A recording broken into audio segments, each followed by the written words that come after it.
Fox 19 now begins with breaking news. Yeah, that's right. A standoff continues between deputies and a gunman holding a 10-year-old boy hostage in Liberty Township. Good evening, everyone. I'm Ken Brown. I want to get you guys in here to show you exactly what some of the investigators were looking at.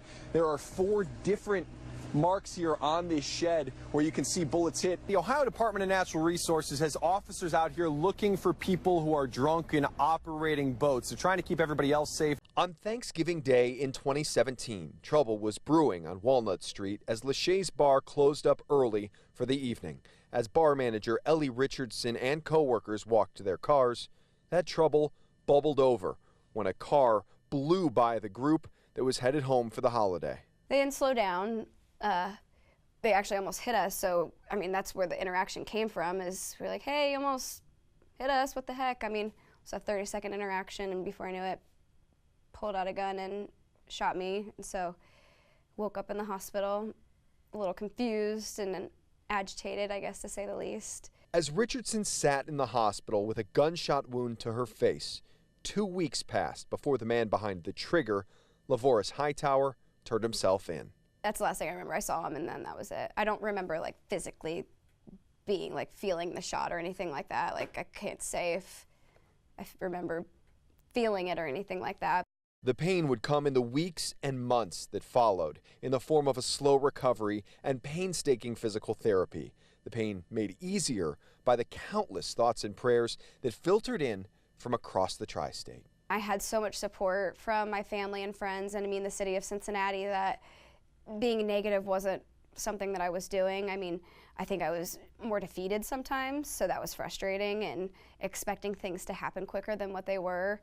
So that was hard. I think that was a hard pill for me to swallow, is everything wasn't going to happen at once, and I wasn't going to be back to normal right away. As Richardson rediscovered normal, she also rediscovered her dream of entering a career in healthcare, a dream she's living out with the support of her son and boyfriend, and a career fire that was sparked by her own nurses. I had some phenomenal nurses who helped with my recovery and dealt with me when I wasn't the most pleasant of a person, and so just their care and watching them do the things that they do and going the extra mile to help me with things, I mean, it just made me know even more that I wanted to be a nurse and to pursue my career. Listen to your heartbeat, ma'am.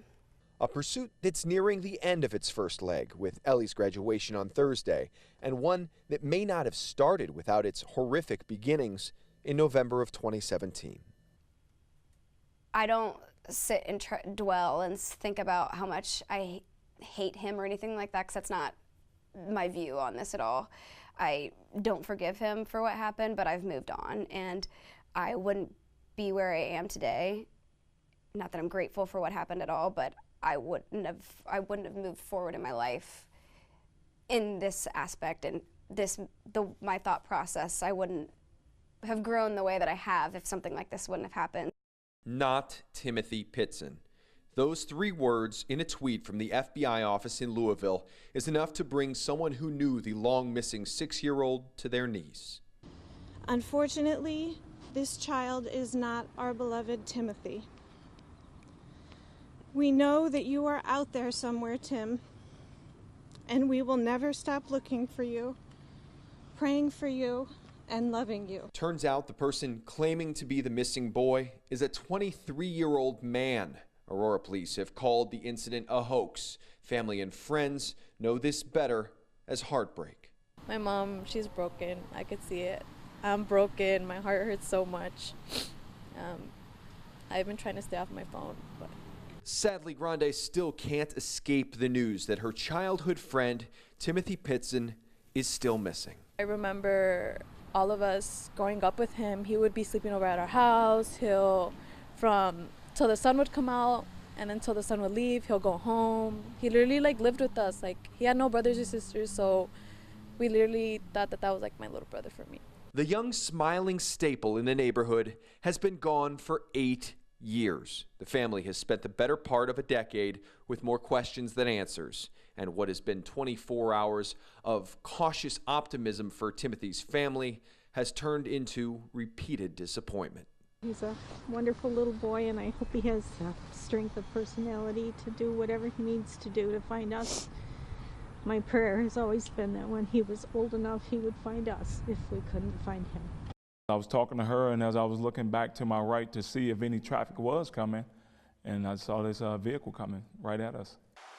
You know, traffic is very light, and it's there.